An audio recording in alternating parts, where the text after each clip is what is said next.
Good Monday makers. We've got a lot of great maker pipe builds that have been posted to the community throughout the week. Let's get right into it.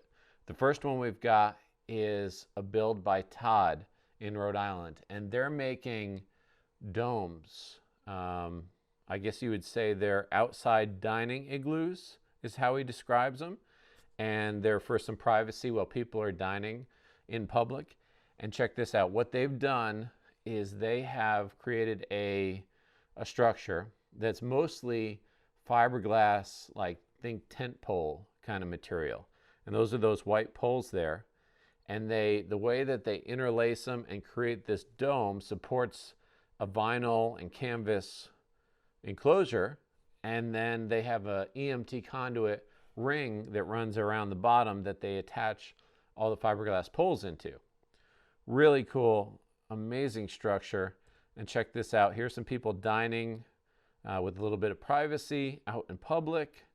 And they used our connectors, and I'll get into that in a second. But here's another one at a restaurant in Rhode Island. And Todd even said that it's had some snow load and came out great, had winds, was very sturdy. So that's a great thing and a really neat design. But they started off just using off-the-shelf EMT connectors that they found at a local hardware store. And then they got to providing a few of these in the Rhode Island area, New England and beyond, and needed a little bit better solution. It was taking them a lot of time to do everything that they were doing, and they found us. And we suggested, hey, maybe you could use the 180-degree connector to put this vertical in around the hoop. They tried it, and I'm so happy to hear from you, Todd, that it worked out. Thanks for the review.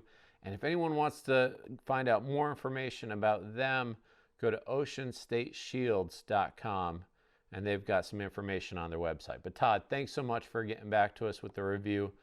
We love working with you, and we hope to in the future too. Thanks so much. Next one we've got is by Ed, and he's got a Subaru Baja.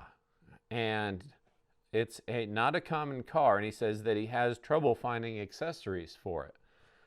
Looks cool. It's got, the pickup back on a Subaru body, all-wheel drive, looks awesome. But he made a rack to go in the back, maybe a ladder rack or for a surfboard or something like that. But check this out. He used conduit and our connectors to fasten this back part. So I think probably so he can suspend something from the roof and his normal roof rack over in the back, but it looks great.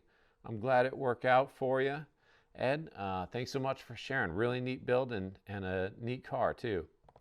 Next one we've got is by Don, and what Don was looking to do was create a sled, a pull-behind sled for when they were snowshoeing and cross-country skiing. This is something that they're into, and they wanted a way to pull things while they're doing this in the snow. And goes on to explain how flexibility and having the right attachment that was able to move but not too rigid, but able to pull the sled was really important. And check this out. They used our product and they were happy with what they came up with, Don was. And check this out. He's got some eye bolts with a piece of conduit running through and then 2 T connectors that allows some freedom of motion. Neat setup.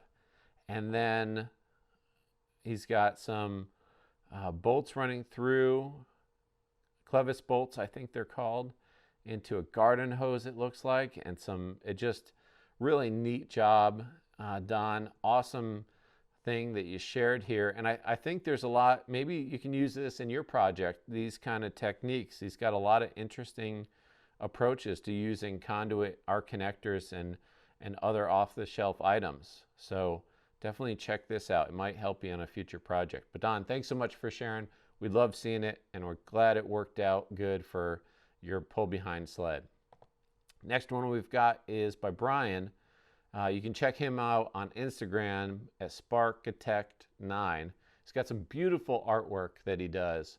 Definitely an artist. And he sent this build to me that I posted, and he did this really neat table But what is super cool about it was he took and used a wine cork as a foot. He's got some beautiful hardwood floors, you can see that here, and he didn't want to have the conduit damage it. So he took an ordinary conduit coupling that you can find at a local hardware store, and then he attached one side to conduit and the other side to a wine cork as the cushion for his wood floors. Really neat idea. I've never seen that before, and it's just fantastic. And then he made this whole table there with that concept. So Brian, hats off to you. Thanks so much for those photos, and really cool build. And again, his Instagram has a lot of great artwork. Go ahead and check him out. Appreciate that. Next one we've got here is by David, and he needed a way to shelter his boat, his big sailboat, in the winter. And that can be an expensive proposition, as you know, as far as people tell me. But what he did was he took conduit and created a structure over the deck of his sailboat with our connectors that allowed him to put in a tarp and an enclosure over that and keep his boat safe during the winter. And check this out. He's got lighting, probably enough room to maneuver and stand and work in his boat. And I bet the lighting also keeps it a little bit warm too. You wouldn't believe what a light bulb does to generate heat in these circumstances. But check that out. He made that whole frame and he attached it right to the deck or the railing of his sailboat. Super cool. And then he used the 90 degrees as the roof pitch. So he's got 90-degree roof pitch. Really cool.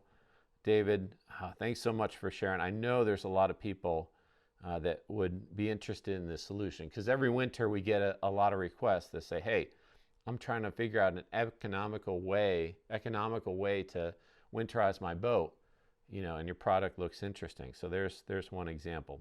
Love seeing that. And the last one we've got this week comes in the form of a YouTube video. And thank you so much, MKE Gadgets, for doing a video about our products. They bought these connectors, and this just popped up on our radar, and it's fantastic because it's about maker pipe in general, but also hacks and tips and tricks. And he's got a lot of cool ones there. So go to MKE Gadgets to see the whole video. But check this out. I just want to highlight one hack that he did that's super smart. He was having trouble just keeping the two pieces of the T connector together, and he used a magnet, just a simple magnet right on the end, to hold the puzzle piece together as an assembly help. And I just think that's a fantastic idea, really smart. And then he goes on to explain a few other hacks that he have, and some 3D printed tools, and just a lot of good stuff. So I won't go through everything, but do yourself a favor, go check out his video. The link's in the description.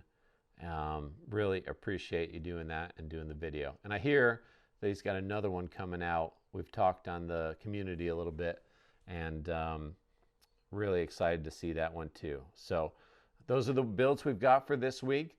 Thanks everybody for tuning in and checking this out. If you like seeing these builds and these hacks and you want to see more, go ahead and subscribe to the channel. We'd really appreciate it and love to have you. And if you have any questions about a build you're thinking about or one that you're trying to tackle, feel free to reach out in the comments, direct to us. We're all about helping you pull off your DIY build or your build that you're looking to do. So thanks everybody, appreciate it. See you next week.